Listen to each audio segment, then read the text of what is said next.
আমি আমার ক্লাসের বান্ধবীদের ধন্যবাদ জানাই, ওদের জন্য পরীক্ষায় পরপর পাস করছি।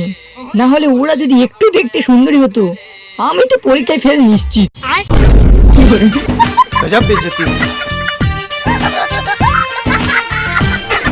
এখনো পর্যন্ত আমার এরকমও বন্ধু আছে যারা বিপদে পড়ার পরে না, বিপদে পড়ার আগে আসে, কারণ ওই শালারা এসেই তো বিপদটা সৃষ্টি করে।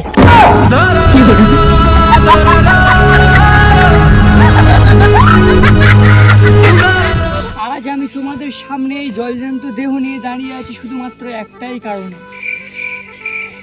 কারণ আমি এখানে বসে নেই তাই।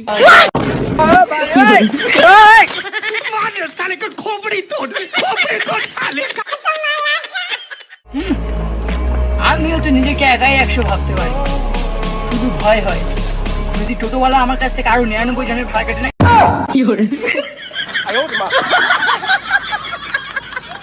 বাড়িতে যাতে না চোর ঢোকে তার জন্য কুকুর বাচ্চা পুষেছিলাম, শালা সকালে উঠে দেখি কুকুর বাচ্চাটাই চুরি হয়ে গেছে।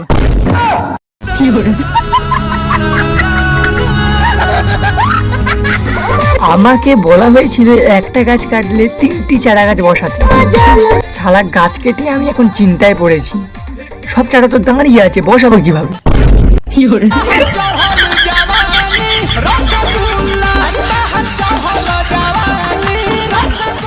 আমার হাতের লেখা বোঝা যায় না বলে আমার বন্ধুরা নিন্দা করে।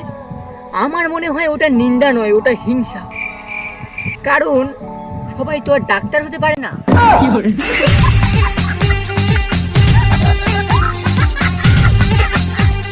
যাদের এতদিনে 3-4টে প্রেম করে ব্রেকআপ হয়ে গেছে তাদেরকে বলছি, বাঁশের স্বাদ কেমন।